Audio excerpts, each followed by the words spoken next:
एक एक पीडीएफ है कॉन्स्टिट्यूशन ऑफ इंडिया का, है ना। वो तुमने अगर तुम लॉगिन करोगे ना ऐप पे तो तुम्हें वहाँ भी मिल जाएगा, या फिर सिंपल तुम गूगल पे सर्च करोगे ना तुम्हें दिख जाएगा गवर्नमेंट ऑफ इंडिया का। मैं अभी ऐसे फिर से भेज देता हूँ एक बार। वो कॉन्स्टिट्यूशन रॉ कॉन्स्टिट्यूशन है, कोशिश करो उसी से पढ़ने की, है ना। जो भी आर्टिकल है उससे पढ़ो, उसके जो लैंग्वेज है ना उसको समझो, वो बहुत ज़रूरी है। अगर उससे आप पढ़ते हो ना रेफरेंस, और किसी बुक से पढ़ने की जरूरत नहीं है। लक्ष्मीकांत और एनसीईआरटी में जो भी दिया हुआ है वो लगभग उसके 90% चीज़ें मैं आपको क्लास में डिस्कस कर लूँगा। जो हम लोग मिस करोगे आप, वो एग्जैक्ट कॉन्स्टिट्यूशन की लाइन मिस करोगे। कॉन्स्टिट्यूशन में जो आर्टिकल्स के लाइन हैं वो मिस करोगे, क्योंकि कई बार क्या है कि आर्टिकल के लाइन बहुत डिफ़िकल्ट हैं, तो हम लोग उसको बीच बीच में, हालांकि मैंने लिखवाया है बिल्कुल एग्जैक्ट आर्टिकल लिखवाया है। सो आप उसको रेफरेंस के लिए एक बार देखते रहना, और कुछ मत करना। सो फंडामेंटल राइट, और आज जो हम लोग टॉपिक स्टार्ट करेंगे वो है directive principles of.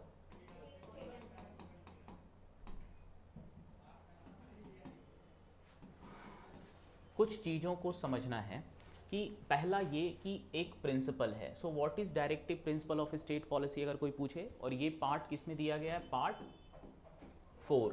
Fundamental right किस में था, पार्ट 3। फंडामेंटल राइट में हमने देखा कि हमारे पास बहुत सारे आर्टिकल्स थे। बेसिकली जितने भी आर्टिकल्स हैं फंडामेंटल राइट में वो 6 तरह के राइट्स के बारे में डिस्कस कर रहे थे, है ना। पहला कौन सा था, राइट टू इक्वालिटी। दूसरा राइट टू फ्रीडम। उसके बाद तीसरा क्या था, अगेंस्ट राइट टू एक्सप्लॉयटेशन बोलने वाले थे, राइट अगेंस्ट एक्सप्लॉयटेशन। फिर freedom of religion, social and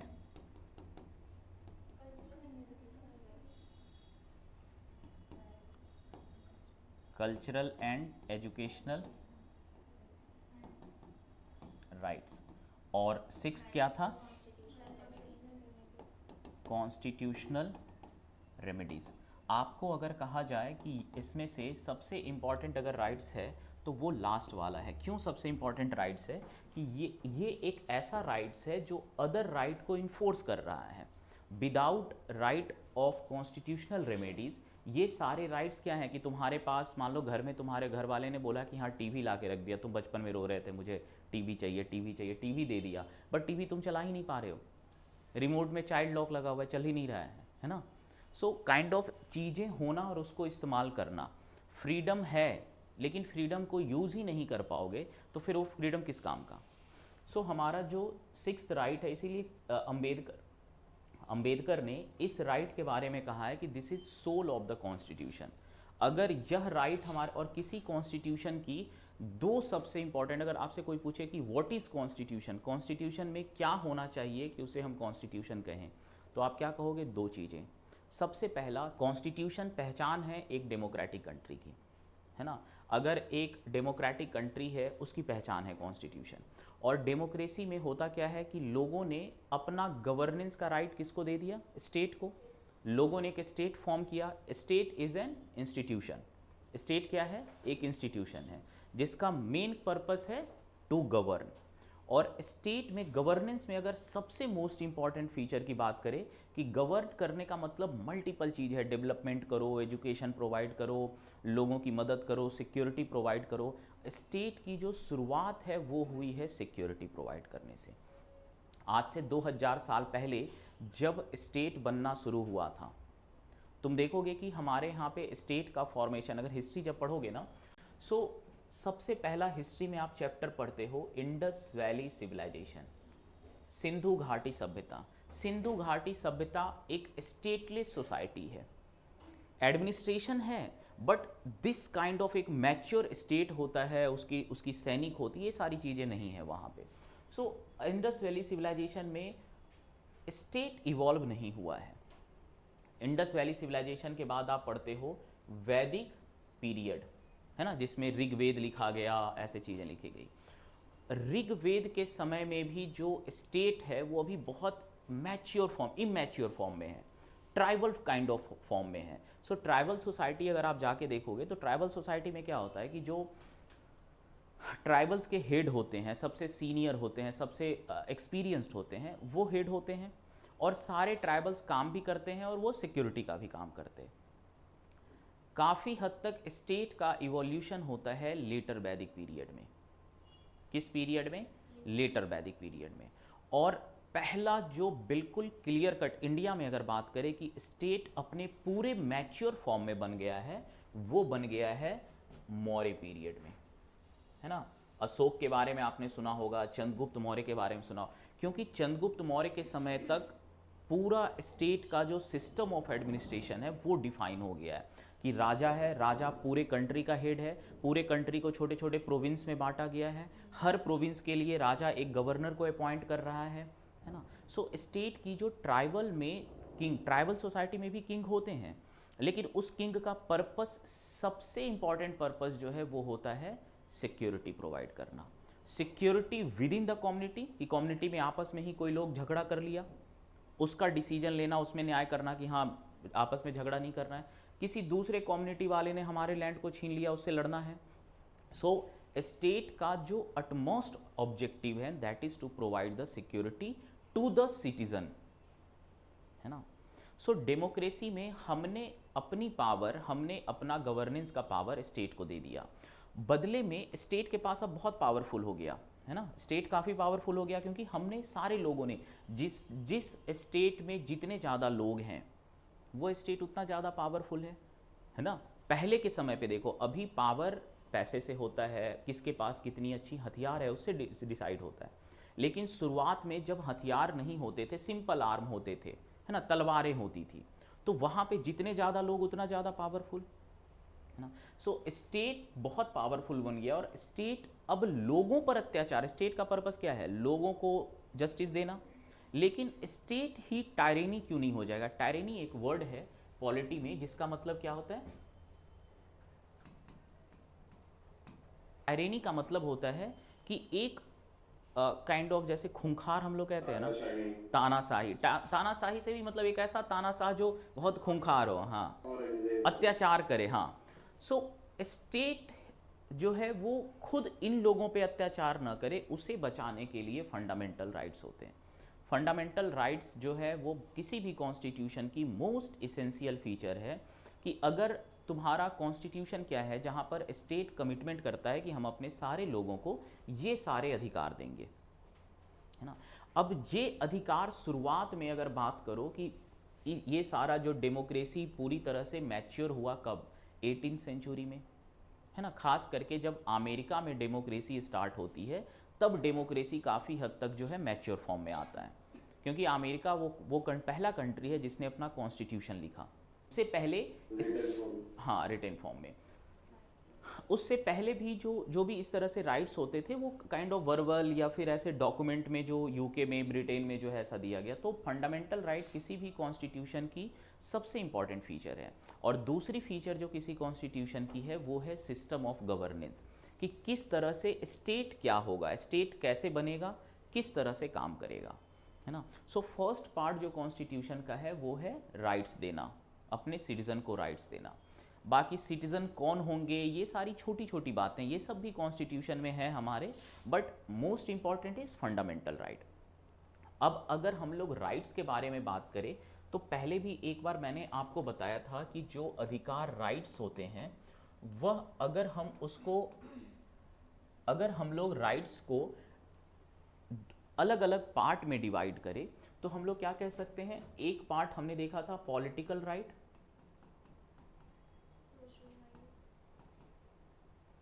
और दूसरे पार्ट में हम लोगों ने क्या देखा था? सोशियो और economic, social and economic right, है ना।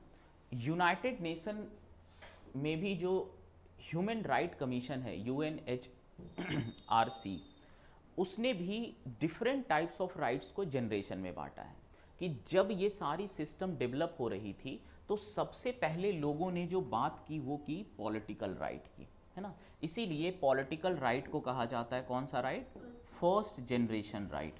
एक बार इसके बारे में भी लिखवाया था, है ना, फर्स्ट जनरेशन राइट, उसके हाँ civil and political right, civil, so political science को ही सिविक्स कहते हैं, सिविल साइंस है ना, जो सिविक्स का है, so civil and political rights. Socio economic rights जो है वो हमारा सेकेंड जनरेशन है ना।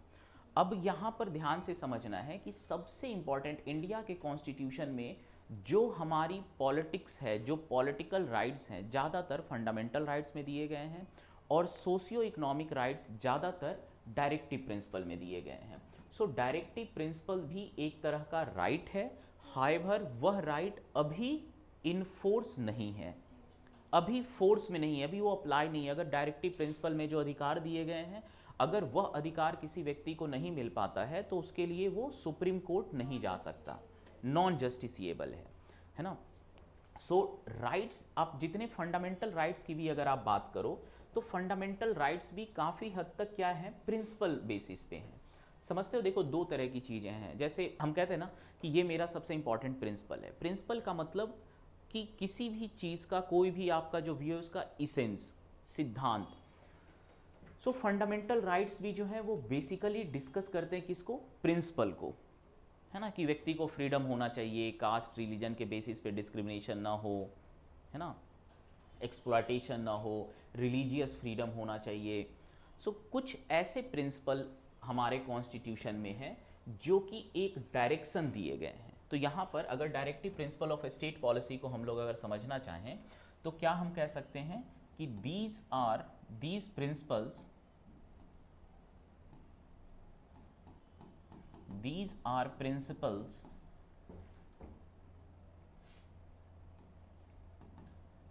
given as directions to the state in formulating its policies, है ना। सो बेसिकली ये कह रहा है स्टेट को कि जो आप अपनी पॉलिसीज बनाओगे, जो आप अपने यहाँ लॉ बनाओगे, रूल बनाओगे, उसमें आप इन प्रिंसिपल्स का ध्यान रखना है, आपको इन प्रिंसिपल को इंक्लूड करना है। क्लियर ये चीज है ना। Directive principle of state policy, fundamental rights, both are kind of right. इसको हम लोग कह सकते हैं फर्स्ट जनरेशन राइट। हाउएवर हमने ये भी देखा कि फंडामेंटल राइट्स में भी कुछ सोशल राइट्स हैं, है ना, बट मोस्टली क्या है, पॉलिटिकल नेचर के हैं। यहाँ पे जो राइट्स दिए जाएंगे अभी हम लोग जिसके बारे में पढ़ेंगे वो ज़्यादातर सोशल और इकोनॉमिक नेचर के हैं, है ना। सो दीज आर, सो ये सारे जो है बेसिकली प्रिंसिपल के बारे में बात करते हैं। अगर प्रिंसिपल वर्ड से आपको क्या समझ में आता है, what is principle? Principle is सिद्धांत, है ना। अब जितने भी हमारे प्रिंसिपल्स होते हैं वो दो कैटेगरी में होते हैं। देखो कॉन्स्टिट्यूशन कब बना, 1950s का टाइम, है ना। दिमाग में डालो, सेकेंड वर्ल्ड वॉर ख़त्म होने के बाद क्या चीज़ें थी। सेकेंड वर्ल्ड वॉर ख़त्म होने के बाद दुनिया में, पूरी दुनिया जो है दो पार्ट में बटा हुआ था। कोल्ड वॉर का टाइम चल रहा था। एक पार्ट जो है वो लिबरल वर्ल्ड था जिसको कैपिटलिज्म भी कहते हैं हम लोग, और दूसरा पार्ट जो है वो सोशलिस्ट वर्ल्ड था,